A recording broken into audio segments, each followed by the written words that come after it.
Hi, welcome to the channel. Today is the second day of the 8th chapter, that is make your attitudes your allies. Let's start. Here is a three-step procedure that will help you to develop the power of enthusiasm. Number 1, dig into it deeper. Make this little test. Think of two things in which you have little or no interest. Maybe cards, certain kinds of music, a sport. Now ask yourself, how much do I really know about these things? Odds are 100 to 1 that your answer is not much. I confess that for years I had absolutely no interest in modern art. It was just so many botched up lines until I let a friend who knows and loves modern art explain it to me. Really, now that I have dug into it, I find it fascinating. That exercise supplies one important key for building enthusiasm. To get enthusiastic, learn more about the thing you are not enthusiastic about. Chances are you are quite enthusiastic about bumblebees, but it you study bumblebees, find out what good they do, how they relate to other bees, how they reproduce, where they live in winter. If you find out all you can about bumblebees, you will soon find yourself really interested in bumblebees. To show trainees how enthusiasm can be developed through the dig into it deeper technique, I sometimes use a greenhouse example. In a deliberately casual way, I ask the group, are any of you interested in manufacturing and selling greenhouses? Not once have I gotten an affirmative answer. Then I make a few points about greenhouses. I remind the group how, as our standard of living rises, people become more and more interested in non necessities. I suggest how much Mrs. America would enjoy growing her own orchids and orange blossoms. I point out that if tens of thousands of families can afford private swimming pools, millions could afford greenhouses because greenhouses are relatively inexpensive. I show them that if you could sell a $600 greenhouse to only one family in 50, you would develop a $600 million business in producing greenhouses and perhaps a $250 million industry supplying plant and seeds. The only difficulty with this exercise is that the group 10 minutes before completely could about greenhouses now is so enthusiastic they don't want to move on to the next subject. Use the dig into a deeper technique to develop enthusiasm through toward other people. Find out all you can about another person. What he does, his family, his background, his ideas and ambitions, and you will find your interest and enthusiasm toward him mounting. Keep digging, and you are certain to find some common interests. Keep digging, and you will eventually discover a fascinating person. The dig into deeper technique works also in developing enthusiasm toward new places. Several years ago, some young friends of mine decided to move from Detroit to a small town in mid Florida. They sold their home, closed out their businesses connections, said goodbye to their friends, and were gone. 6 weeks later, they were back in Detroit. The reason had nothing to do with employment. Rather, as they put it, we just couldn't stand living in a small town. Besides, all our friends are in Detroit. We just had to come back. In later conversation with these people, I learned the real reason why they didn't like the small Florida city. During their short stay over there, they had taken only a surface view of the community, its history, its plans for the future, its people. They moved their bodies to Florida, but left their minds in Detroit.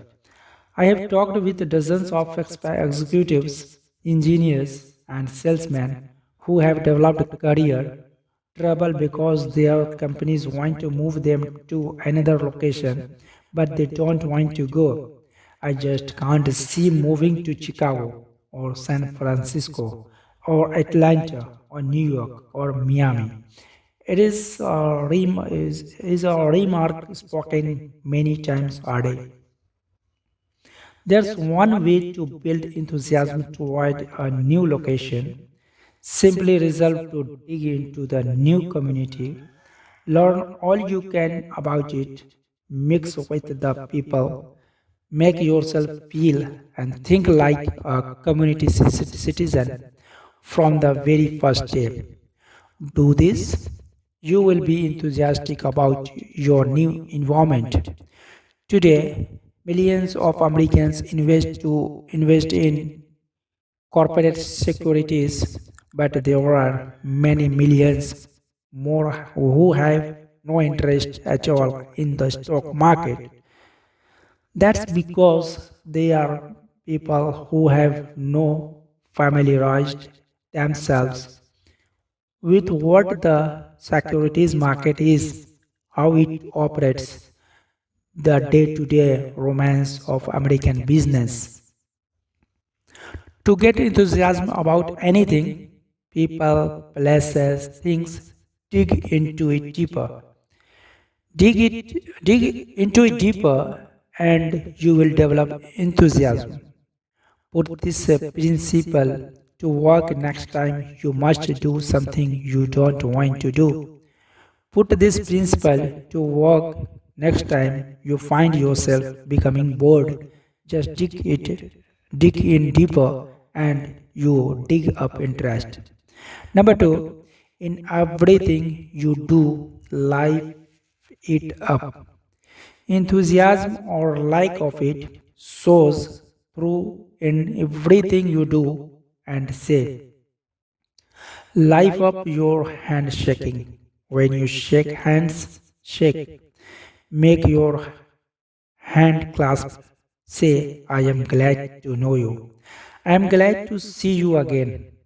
A, a conservative mouse like handshake is worse than no handshake at all. It makes people think this guy is more dead than alive. Try to find a highly successful person with a conservative handshake. You will have to look a long time. Life up is your smiles. Smile with your eyes. Nobody likes an artificial, pasted on rubbery smile. When you smile, smile. Show a few teeth. Maybe your teeth aren't attractive, but that's really unimportant. For when you smile, people don't see your teeth. They see a warm, enthusiastic personality, someone they like. Life of your thank yous, a routine automatic thank you is almost like saying gleep, gleep. It's just an expression. It says nothing. It doesn't accomplish results. Make your thank you mean thank you very much. Life of your talk. Dr. James F. Bender, noted speech authority, in his excellent book How to Talk Well, New York McGree Helbo Company 1949, says, is your good morning really good? Are your congratulations enthusiastic? Does your how are you sound interested? When you make a habit of coloring your words with sincere feeling, you will notice a great uptake in your ability to hold attention. People go along with the fellow who believes what he says, say it with life, put vitality into your speaking. Whether you are talking to a garden club, a prospect, or your children, put enthusiasm behind what you say. A sermon delivered enthusiastically may be remembered for months, even years. But a sermon delivered without enthusiasm will be mostly forgotten 7 hours before next Sunday rolls around. And when you put life in your talk, your you automatically put more life in you. Just try this right now. Say out loud with force and vigor, I feel great today. Now, don't you actually feel better than you did before you said it? Make yourself alive all over. Life it up. Be sure everything you do and say tells people that fellow is alive. He means it. He is going places. Number three, broadcast good news. You and I have been in many situations when someone burst and burst in and said, I have got good news. Immediately this person gets 100% attention from everyone present. Good news does more than get attention. Good news pleases people. Good news develops enthusiasm. Good news even promotes good digestion. Just because there are more broadcasters of bad news than there are broadcasters of good news, don't be misled. No one ever won a friend, no one ever made money, no one ever accomplished anything by broadcasting bad news. Transmit good news to your family. Tell them the good that happened today. Recall the amusing, pleasant things you experienced and let the unpleasant things stay buried. Spread good news. It's pointless to pass on the bad. It only makes your family worry, makes them nervous. Bring home some sunlight every day. Ever notice how seldom children complain about the weather? They take hot weather in stride until the negative news cops or educate them to be conscious of unpleasant temperatures. Make it a habit always to speak favorably about the weather, regardless of what the weather actually is. Complaining about the weather makes you more miserable and it spreads misery to others. Broadcast good news about how you feel. Be an I feel great person. Just say I feel great at every possible opportunity and you will feel better. By the same token, tell people I feel awful, just awful, and you will feel worse. How we feel is in large part determined by how we think we feel. Remember, to that other people want to be around alive, enthusiastic people, be around complainers, and half dead people is uncomfortable. Transmit good news to the people you work with. Give them encouragement, compliment them at every opportunity. Tell them about the positive things the company is doing. Listen to their problems. Be helpful. Encourage people and win their support. Pat them on the back for the job they are doing. Give them hope. Let them know believe they can succeed. That you have faith in them. Practice relieving worries. Make this little test regularly to keep you on the right track. Whenever you leave a person, ask yourself, does that person honestly feel better because he has talked with me? This self training device works. Apply it when talking with employees, associates, your family, customers, even with casual acquaintances. A salesman friend is a real good news podcaster. He calls on his customers every month and always makes it a rule to have some good news to pass along. Examples: I met one of your good friends last week. He said to tell you hello. Since I was here last, big things have happened. Over 350,000 new babies were born last month, and more babies mean more business for both of us. Usually, we think of bank presidents as overly reserved, unemotional people who never really warm up. No such with one bank president. His favorite way to answer the phone is to say, "Good morning. It's a wonderful world. May I sell you some money?"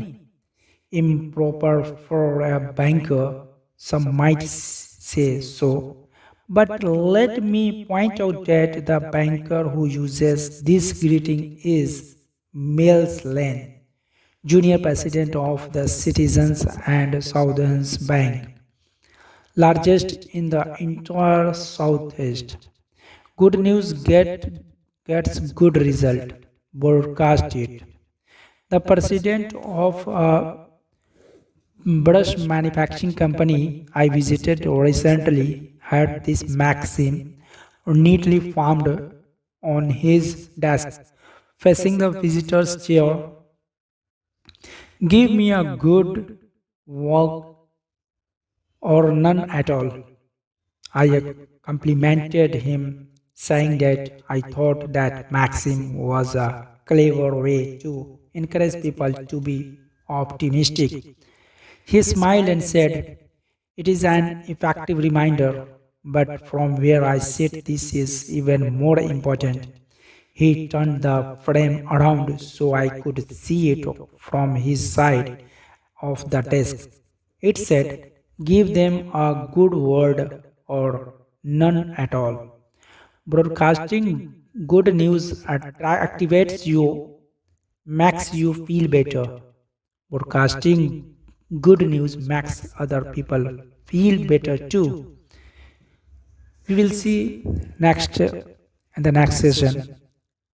Thank you so much. If you are new on the channel, subscribe it and press bell icon so that you will get notification of new video upload. Also, like and share this video.